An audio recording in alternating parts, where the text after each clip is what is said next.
Good morning or afternoon or evening, whenever it is you happen to be viewing this video. I apologize right from the beginning for maybe the quality of this video. I'm doing this on my tablet in my bedroom because where I am at, there's sometimes not a lot of quiet space to do things. I've got a couple of kids running around and a father-in-law who lives downstairs and a wife in a doctoral program studying in the next room. So I'm doing this here, and I just wanted to apologize straight off for that because the quality of this may not be what I would like it to be. So without further ado, we're going to talk this week about truth-telling. And I've kind of prepared some things I wanted to say, and then also want to talk a bit about myself in an instance when I had some issues with truth-telling, the situation I was in. So first I wanted to start by mentioning that this week's resources for truth-telling, including our professor's YouTube videos and the readings that we had, they all point to some pretty profound truths about truth-telling. Without having to rehash each one of those points, I think it's probably safe to say that it kind of boils down to the idea that as a group of folks who believe that we've found the ultimate truth and we've come to know it really well and intimately, we probably should be pretty good at telling the truth and living that truth out no matter what that truth is. So for this video, I wanted to look at, as I said a second ago, briefly kind of some things with myself, but also what other people might think of truth-telling, and then share a little bit of my own story and kind of what happens with perceptions of truth and when people don't tell the truth and how that can lead to church community problems and the exact opposite of what God probably wants us to live out in community and telling the truth.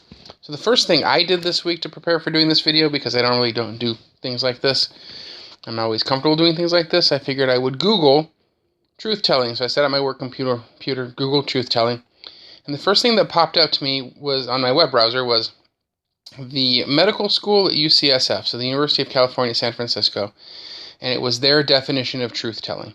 So from their website, what they say is, and I'll pull up my paper here to read this exactly, is that truth-telling or veracity can be defined as the avoidance of lying, deception, misrepresentation, and non-disclosure in interactions with patients or relevant to patient care. Now, the end of their definition clearly points out to the fact that this is in regards to folks that are in the medical profession. So I figured, you know what I would do? I would Google truth-telling as a Christian. And I was given two things almost right away. The very first thing was, why do Christians lie so much? And the second one was something about the mess in Ferguson and the riots and the media hoax and how the media wasn't telling the truth and it was somehow harming us as Christians. And of course, this was on a Christian blog. And I'll reserve comments for that. But, those were the first two things that popped up. Now, the site with the title about why do Christians lie so much is actually kind of a God-friendly and Christian-friendly website. They were actually discussing, even if briefly, kind of the importance of telling the truth, why we need to do it a lot. But there are also occasions where maybe it was okay not to tell the truth and when it would not be, when it would be okay to not to. And they cited things such as Dietrich Bonhoeffer and the Nazi Germany, things happened during World War II. So from the site that said, from the website on the Ferguson mess, it was kind of a mess itself, and it really spoke to how we can react to situations when we believe that lies are being told and that the truth is being intentionally shaded or distorted. So the result's really not that pretty. In fact, it becomes kind of hurtful. So the other examples I found, I'm just kind of jumping around a little bit here, on the internet kind of spoke more to what truth-telling means to community. So if I go back to the definition from the medical school, that has some importance, not only to the ethics of doctors telling the truth, but to the culture and community of a doctor's office and a medical center, and even to an organization as big as a hospital. Because imagine if you found out that your doctor had lied, even if about the smallest thing, he or she wouldn't be your doctor anymore. You wouldn't be able to trust him or her with something as important as your health, and you really wouldn't want to try to learn to trust them again. So our Christian communities are very much like this. From our leaders, so our pastors, our elders, our Bible study leaders, our worship leaders, so right down to the people who we spend time in prayer with, we're relying on these folks who are also relying on us for spiritual things. So we rely on them spiritually in ways that we rely on doctors for our health. So for us, truth-telling and the trust it fosters is really just as important for our communities as it is for the community that our primary care physicians have developed in their practices. So more often than not, however, truth-telling really isn't an issue. We do value honesty, and we value living out our lives in truth and what we know in God and Christ. So that means something, and most of us do it pretty well. But sometimes it doesn't quite work out the way we want it to, and if the issue that's not being told truthfully about is big enough, our leaders, and there have been quite a few where this has happened, end up on the nightly news or whatever daytime talk show is the current fad, crying and repenting. However, when the issue isn't big enough, what happens might actually be more hurtful than the images those pastors portray of a fallen leader, which is why I'm actually going to stop reading off of my paper now and talk a little bit about something that happened to me. So a couple of years ago, as I was starting my time at Fuller, I had graduated a little bit late in life from my denomination's Bible college. So I'm a Foursquare person, a pastor with my license is dormant right now because I'm currently not serving at a church. But I graduated from their college in San Dimas, California, Life Pacific College. And as I was finishing that, I began to work at my church just on volunteer basis. And they were doing a satellite church plant.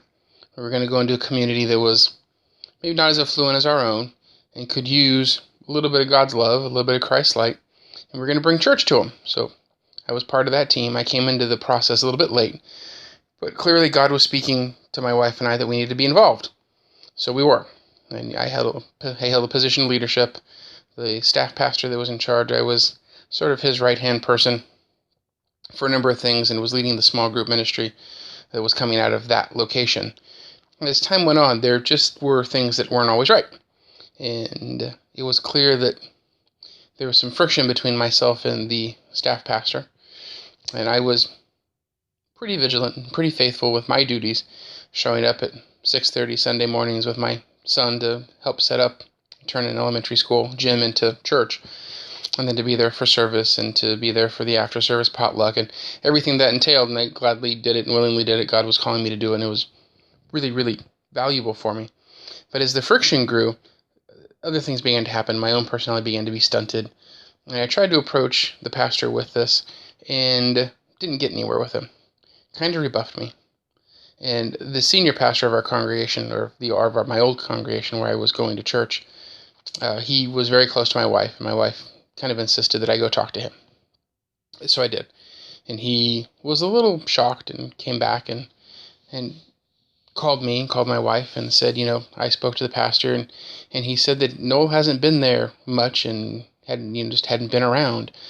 So any of the things that I was saying basically weren't true. Well, I kind of flipped. I lost my temper. My wife lost her temper. And we ended up in a meeting with going over a lot of things with two of the other pastors and the senior pastor. And during that meeting, everything came out.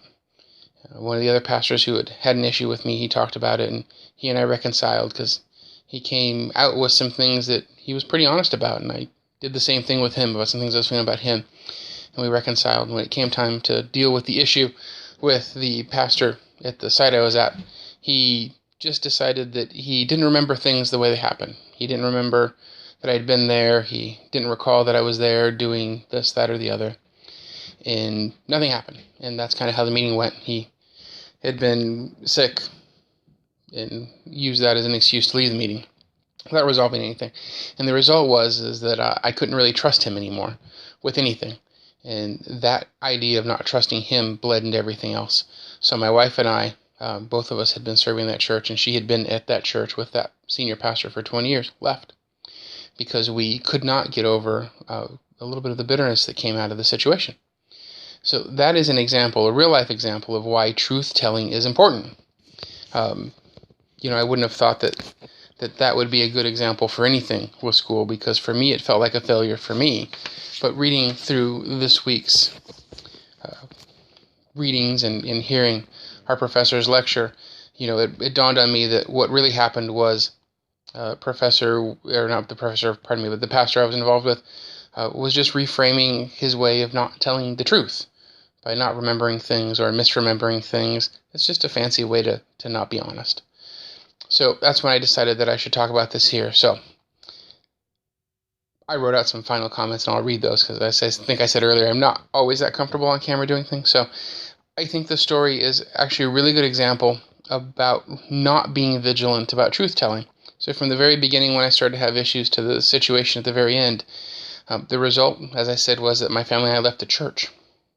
So, and that's not really what God wants with us. That's breaking apart our community because of some dishonesty instead of building up.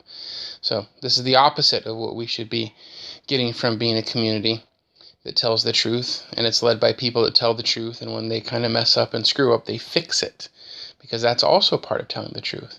So truth-telling in our communities, and this is where this fits into our Christian walk and where we're being led as a community as Christians, that truth-telling should build strong spiritual ties, not only with God and us, but with each other, so that we can form a foundation from which we can work together, because we trust each other, to do what God really calls us to do. So that's the end of my presentation. I probably went a little bit long, and I apologize.